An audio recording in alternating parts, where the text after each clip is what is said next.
really nervous. I said wine in my tent. So 1 hour before. ilang ano ka ng wine? Ilang shots ka? Just half a glass. Wow! Ano ka nag-half a glass ka, ha? O, tapos, kamusta siya sa, yung sa love scene ninyo? Yung scene mismo kasi hindi ko lang maalala eh. Naalala ko lang Dahil sa wine? na kino-cover up niya lang ako pagka-cut. For the actual movements that we did in the scene, I don't really remember how that played out. Actual movements. Okay. Thank you, Rian. At least I'm honest. Sorry. Okay, thank you. Piolo dun sa, may nag-spoiler kasi dito kanina, kinuwento na yung ending ng movie. So, paano mo Sino yung impacto niya? Secret. Tapos, how did you enjoy yung eksena, yun nga, yung twisted, lalo na doon sa ending na yung ganun yung nangyari no, sa inyong dalawa, pareho pala kayong ganon. So, may pinag ka ba doon na kung sino man, Piolo, na napanood mo dati na ginagawa yung ganong scene? Ano yung na-feel mo doon sa... Kasi hindi yung pakaraniwang ginagawa mo bilang romantic leading man ka lagi. Wala naman eh. It's just like what Ray said kanina. You just go through the journey and you just be there. You know, punta ka lang doon. Huwag ka lang tumira doon kasi mahirap. Hindi ka makaalis, di ba? So, we just enjoyed it. I guess yun yung isa sa mga perks ng pagiging artista. You know, sa gumawa ka ng role na hindi mo ginagawa sa totoong buhay. Doon nang gagaling yung passion ko sa ginagawa ko because hindi naman ako ganun in real life. Wala rin akong pinipeg, hindi rin ako... I watch a lot of movies, I love watching movies, pero I try not to imitate or copy anyone's acting because I know I have my own expression, so mahirap pag may ginagaya ka. So I just go there, I just go with the flow and just be in the scene.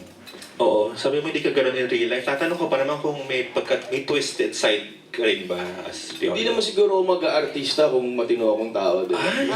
Kung ganun mo statement ko, so yung mga artista hindi matitinong tao yung mga yan. Yeah, di ba? Hindi naman madaling umarte. Pa-bipolar nga eh. Piolo, bipolar. Alam na. Like who? Naku, like who?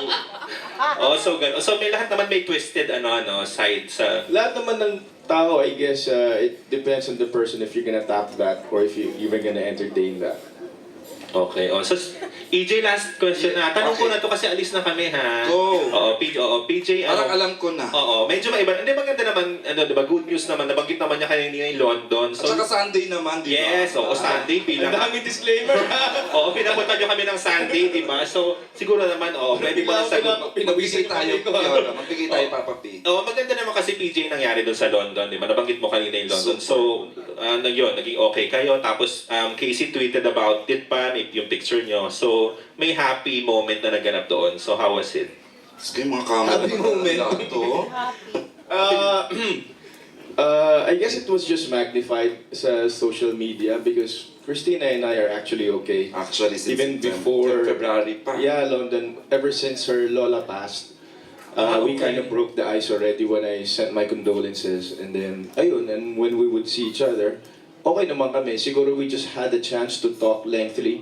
Nagkaroon kami ng oras para we didn't even talk about the past. I mean, parang how are you na, this and that. So, ganun lang. And it was a happy moment. Parang ang sarap kasi it's a thorn off your chest para sa payapaan na rin ng mga tao, para sa ekonomiya, di ba? So, yun. Parang sa akin, maraming humihingi sa Instagram. Ang dami pa rin yung mga love teams namin. So parang, Oo nga. pag nakita mo yung comments sila, parang Correct. pati sila nabunutan ng tinek. So, ang saya lang makapagpasaya ng tao. Miski okay naman talaga kami. Pero at least for their peace of mind, nakita nila na we're really okay. Oo. Hindi kasi namin alam yan, PJ. Kumbaga may ginawa ka palang effort na without the public knowing, nung namatay si Mami Elaine. So, ilang months ago na yun matagal-tagal na rin kayong Matagal okay. na, yeah. And this is a very small circle, we work, at the same station. So hindi naman pwedeng hindi kayo magpansinan. So we get to see each other, we get to say hi to each other. Pero I guess that was just the first time that we were able to really talk and bond. Maganda yung kasi wala na kayong awkwardness if ever sa ASAP you can do prod together na. That's right. Diba? Tapos maybe even a project ulit. That's right.